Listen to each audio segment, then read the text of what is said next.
अपने एक इंटरव्यू में अरशद ईरानी ने कहा कि उस समय उनके पास संवाद नहीं थे, यानी डायलॉग्स नहीं थे, गीतकार संगीतकार भी नहीं थे, इन सब की शुरुआत होनी थी। और अरशद ने फिल्म के गानों के लिए स्वयं ही धुनें चुनी, अपने आप ही धुनें बनाई। उस समय फिल्म के जो वाद्य यंत्र होते थे उसमें केवल तबला, हारमोनियम और वायलिन का इस्तेमाल किया गया था और बाकी ज्यादा वाद्य यंत्र नहीं थे। आलम आरा में संगीत या गीतकार में स्वतंत्र रूप से किसी का नाम नहीं डाला गया, क्योंकि उस समय संगीतकार या गीतकार ऐसे नहीं थे, क्योंकि सबसे पहली बोलती फिल्म थी। इस समय पहले पार्श्व गायक बने WM खान। पार्श्व यानी जो पीछे से उनका गाना चलता है वो थे WM खान। पहला गाना था दे दे खुदा के नाम पर प्यारे, अगर देने की ताकत है, तो ये पहला गाना था और ये थे WM खान। आलम आरा का संगीत उस समय डिस्क फॉर्म में रिकॉर्ड नहीं किया जा सकता था। जैसे डिस्क फॉर्म में रिकॉर्ड कर ले तो उस समय रिकॉर्ड नहीं किया, क्योंकि ये सब सुविधा पहले नहीं थी। फिल्म की शूटिंग शुरू हुई तो साउंड के कारण ही इसकी शूटिंग रात में करनी पड़ती थी, क्योंकि दिन में क्या होता था, मील के हॉर्न थे, गाड़ियों के हॉर्न थे, ट्रेन की आवाजें थी और भी बहुत सारी आवाजें हुआ करती थी, इसलिए इनकी शूटिंग रात में करनी पड़ी। मूक युग की अधिकतर फिल्मों को दिन के प्रकाश में शूट कर लिया है। वो तो दिन में ही हो जाती, क्योंकि उसमें आवाज होती ही नहीं थी, वो तो केवल साइन लैंग्वेज होती थी। लेकिन इसमें तो साउंड खोलनी पड़ती थी, क्योंकि डायलॉग बोलने पड़ते थे, क्योंकि डायलॉग बोलने के साथ साथ आसपास की आवाजें भी उसमें आती थी, इसलिए उनकी शूटिंग क्या हुई रात में। मगर आलम आरा की शूटिंग रात में होने के कारण उसमें कृत्रिम प्रकाश यानी नेचुरल प्रकाश तो था ही नहीं, तो बनावटी प्रकाश यानी लाइट की व्यवस्था करनी पड़ी थी। यहीं से प्रकाश प्रणाली बनी जो आगे फिल्म निर्माण का जरूरी हिस्सा बनी। यहीं से प्रकाश प्रणाली यानी लाइट की भी यहीं से व्यवस्था सबसे पहले इसी फिल्म से शुरू हुई, जो आगे चलकर बहुत अधिक वो हुई। आलम आरा ने भविष्य में कई स्टार और तकनीशियन तो दिए ही, अरशद की कंपनी तक ने भारतीय सिनेमा के लिए 150 से अधिक मूक और लगभग 100 सबाक फिल्में बनाई। तो इससे बहुत सारे टेक्नीशियन भी दिए और क्या हुआ कि इससे 150 से अधिक मूक और लगभग 100 सबाक फिल्में भी उन्होंने बनाई अरशद की कंपनी ने। Alam Ara film Arabian nights जैसी फैंटेसी थी। अरेबियन नाइट्स ये एक 100 कहानियों का एक पूरा ग्रंथ है, तो उसकी तरह से फैंटेसी एकदम से वही जो बनावटी होती है वो नहीं थी। जैसे आज हम किसी को फेरी की कहानी सुनाते हैं, है ना, परियों की कहानी जैसी फैंटेसी थी, क्योंकि फिल्म में हिंदी उर्दू के मेल वाली हिंदुस्तानी भाषा का लोकप्रिय बनाया गया था। इसमें हिंदुस्तानी भाषा जिसमें हिंदू और उर्दू मिक्स थी, इसे बोला जाता था भारतीय भाषा, हिंदुस्तानी भाषा। इसमें गीत संगीत तथा नृत्य के अनोखे संयोजन थे। इसमें गीत भी था, संगीत भी था और नृत्य भी था। तो फिल्म इसकी नायिका थी जुबैदा और इसके नायक थे विट्ठल। लेकिन वे इस दौर के सर्वाधिक पारिश्रमिक माने सबसे अधिक जो पैसा लेते थे काम करने का स्टार थे। उनके चयन को लेकर भी एक किस्सा काफी चर्चित है। विट्ठल को उर्दू बोलने में मुश्किलें आती थी, वो उर्दू अच्छे से नहीं बोल पाते थे। पहले उनका बतौर नायक चयन हुआ, हीरो के रूप में उनका चयन हो गया, लेकिन उनकी कमी थी कि वो उर्दू अच्छे से नहीं बोल पाते थे, तो उनको हटाकर उसमें महबूब को नायक बना दिया गया। अब इससे क्या हुआ, विट्ठल नाराज हो गए और उन्होंने अपना हक पाने के लिए उन्होंने उन पर केस दायर कर दिया। और उस दौर में उनका मुकदमा किसने लगा था, मोहम्मद अली जिन्ना ने लड़ा था, जो तब के बहुत ही मशहूर वकील थे। विट्ठल इसी कारण विट्ठल जो है मुकदमा जीत गए और भारत की बोलती फिल्म के नायक फिर विट्ठल जी को ही बनाया गया। उनकी कामयाबी आगे भी जारी रही। मराठी और हिंदी फिल्मों में वो लंबे समय तक नायक और स्टंटमैन के रूप में सक्रिय, स्टंटमैन जो अपने स्टंट खुद करते हैं। इसके अलावा आलम आरा में सोहराब मोदी, पृथ्वीराज कपूर, याकूब और जगदीश सेठी जैसे अभिनेता भी मौजूद रहे। आगे चलकर जो फिल्मोद्योग के प्रमुख स्तंभ बने, जो आज भी हम उनको पुराने हीरो के रूप में बहुत अच्छे से जानते हैं, स्तंभ के रूप में उन्होंने काम किया। यह फिल्म 14 मार्च 1931 को मुंबई में मैजेस्टिक सिनेमा में प्रदर्शित हुई। मैजेस्टिक सिनेमा जिसमें वो प्रदर्शित हुई। फिल्म 8 सप्ताह तक हाउसफुल चली और भीड़ इतनी उमड़ती थी कि पुलिस के लिए नियंत्रण करना मुश्किल हो जाया करता था, क्योंकि लोगों ने कभी इस तरह से देखा ही नहीं था कि लोग पर्दे पर बोल रहे हैं। तभी तो वहां पर लिखा था ना कि वो सभी सजीव हैं, सांस ले रहे हैं, 78 मुर्दे जिंदा हो गए, इस तरह से बोला जा रहा था। समीक्षकों ने इसे भड़कीली फैंटेसी फिल्म करार दिया था, मगर दर्शकों के लिए यह फिल्म एक अनोखा अनुभव थी, क्योंकि उनके लिए सबसे पहली बोलती फिल्म थी। हालांकि उन्होंने भड़कीली फैंटेसी बोला, लेकिन फिर भी लोगों को बहुत पसंद आई। यह फिल्म 10,000 फुट लंबी थी और इसे 4 महीनों की कड़ी मेहनत से तैयार किया गया था। 10,000 फुट लंबी थी, 10,000 फुट यानी कि रील जो थी वो 10,000 फुट लंबी थी।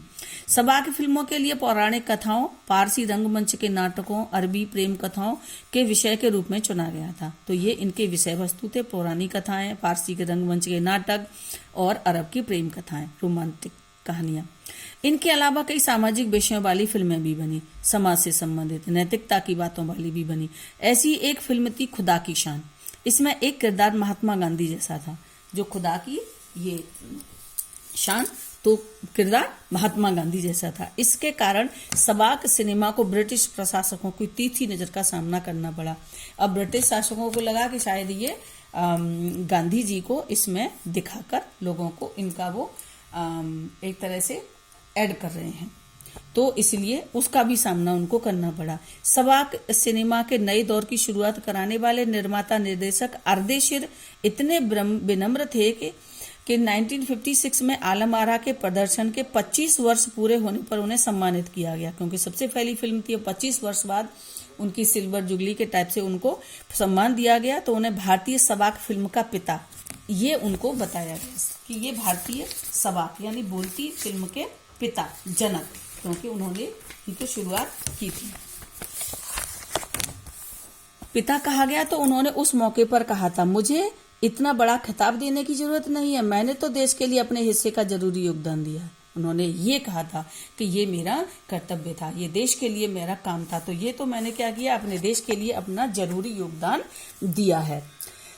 जब पहली बार सिनेमा ने बोलना सीख लिया, यानी बोलती फिल्में बनने लगी, सिनेमा में काम करने के लिए पढ़े लिखे अभिनेता अभिनेत्रियों की जरूरत भी शुरू हुई, क्योंकि अब संवाद की भी बोलने थे, सिर्फ अभिनय से काम नहीं चलने वाला था। पहले तो केवल अभिनय करना होता था, लेकिन अब संवाद याद भी करने और फिर वो बोलने भी हैं। तो इसे पढ़ना आएगा, वो याद कर पाएगा, वही तो बोल पाएगा। तो पढ़े लिखे हीरो हीरोइन की जरूरत पड़ने लगी।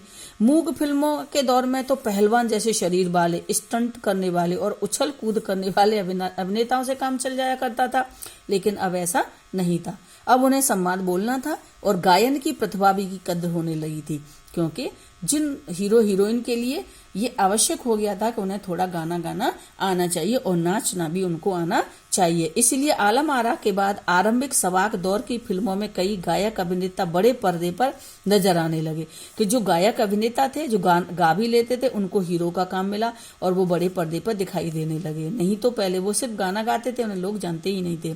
हिंदी उर्दू भाषाओं का महत्व बढ़ा। हिंदी उर्दू से मिश्रित जो राष्ट्रीय भाषा बनी, उसका महत्व बढ़ा। सिनेमा में देह और तकनीक की भाषा की जगह जन प्रचलित बोलचाल की भाषाओं का दाखिला हुआ, है ना। देह और तकनीक की भाषा, पहले तो बस सिर्फ अभिनय हुआ करता था, लेकिन यहाँ तो बोलचाल की भाषाओं ने प्रवेश लिया। सिनेमा ज्यादा देशी हुआ, एक तरह ही नई आजादी थी, जिससे आगे चलकर हमारे दैनिक और सार्वजनिक जीवन का प्रतिबिंब फिल्मों में बेहतर होकर उभरने लगा। अब सभी क्षेत्रों पर फिल्में बनने लगी, हर एक विषय पर फिल्में बनने लगी। लोगों को बहुत सारे ऐसे विषय थे जिनके लोग उससे अपरिचित थे, तो उनसे परिचित कराने के लिए भी वो फिल्में लोग उस पर बनाने लगे। अभिनेताओं अभिनेत्रियों की लोकप्रियता का असर उस दौर के दर्शकों पर भी खूब पड़ा। जो दर्शक थे उन पर भी खूब पड़ रहा था। माधुरी नाम की फिल्म की नायिका सुलोचना की हेयर स्टाइल उस दौर में औरतों में लोकप्रिय थी। औरतों अपनी केस सज्जा उसी तरह कर रही थी। अर्देशीर ईरानी की फिल्म में भारतीय के अलावा ईरानी कलाकारों ने भी अभिनय किया था। स्वयं आलम आरा भारत के अलावा श्रीलंका, बर्मा और पश्चिम एशिया में पसंद की गई। तो आलम आरा केवल देश में ही नहीं, विदेश में भी इसको पसंद किया गया था। भारतीय सिनेमा के जनक फाल्के को सबाक सिनेमा के जनक अर्देशीर ईरानी की उपलब्धि को अपनाना ही था। अब जो सिनेमा के जनक फाल्के थे, उस समय वो मूक फिल्में बनाते थे, लेकिन उनको भी अर्देशीर ईरानी की उपलब्धि को अपनाना ही था, क्योंकि धीरे धीरे सबाक फिल्में बनती जा रही थी और मूक फिल्मों का दौर खत्म होता चला जा रहा था। लोग उनमें ही इंटरेस्ट लेना शुरू कर रहे थे, क्योंकि वहां से सिनेमा का एक नया युग शुरू हो गया था। नया युग शुरू हुआ था, क्योंकि मूक फिल्मों से सबाक फिल्में बनना शुरू हुआ था। तो बेटे ये आपकी ये चैप्टर था हमने, और आप इसे और अच्छे से पढ़ना और थोड़े ये क्वेश्चन आंसर्स हैं, इनको हम देख लेते हैं एक बार। जब पहली बोलती फिल्म प्रदर्शित हुई तो उसके पोस्टरों पर कौन से वाक्य छपे थे? जो सबसे पहले ही थे। उस फिल्म में कितने चेहरे थे? 78। लिखा था 78 चेहरे, 78 मुर्दा जिंदे हो गए। और उसमें लिखा है कि सभी 100% सभी सजीव सांस ले रहे हैं, 100% बोल रहे हैं, 78 इंसान जिंदा हो गए, उनसे बोलते बातें करते चलते फिरते देखो, ऐसा उस पर लिखा हुआ था। पहला बोलता सिनेमा बनाने के लिए फिल्मकार अदेसर एम ईरानी को कहां से प्रेरणा मिली? उन्होंने आला मारा फिल्म के लिए आधार कहां से लिया? विचार व्यक्त कीजिए। तो उन्होंने वो जो एक बोट शो देख रहे थे, वहां से उनको ये प्रेरणा मिली। उन्होंने कहा हम ऐसी फिल्म बना सकते हैं, और पारसी रंगमंचों से, पौराणिक कथाओं, वहां से उनसे आधार लिया था उन्होंने। विट्ठल का चयन आला मारा फिल्म के नायक के रूप में हुआ, लेकिन उन्हें हटाया क्यों गया था? क्योंकि उनको उर्दू बोलने में मुश्किलें होती थी। विट्ठल ने पुनः नायक होने के लिए क्या किया? उन्होंने केस दायर कर दिया, और उनका जिन्ना ने केस लड़ा था, जो उस समय के मशहूर वकील थे, और वो जीत गए, और फिर वो उस फिल्म के हीरो बने। पहली सबाक फिल्म के निर्माता निर्देशक अर्देशिर को जब सम्मानित किया गया, तब सम्मानकर्ताओं के लिए उन्होंने क्या कहा? उन्होंने कहा था कि मैंने अपने देश के लिए अपना जरूरी योगदान दिया है, मुझे इतना बड़ा सम्मान देने की आवश्यकता नहीं है। अर्देशिर ने क्या किया, ये उन्होंने कहा था। और इस प्रसंग में लेखक ने क्या टिप्पणी की है, लिखिए। और इसमें लेखक ने टिप्पणी की है कि जो हर व्यक्ति को अपना अपना योगदान देश को देना चाहिए। ये क्वेश्चन आंसर, इसके आंसर्स भी हम भेज देंगे, और आप अपने हिसाब से भी इनके आंसर्स लिख सकते हैं। Okay, thank you, have a nice day.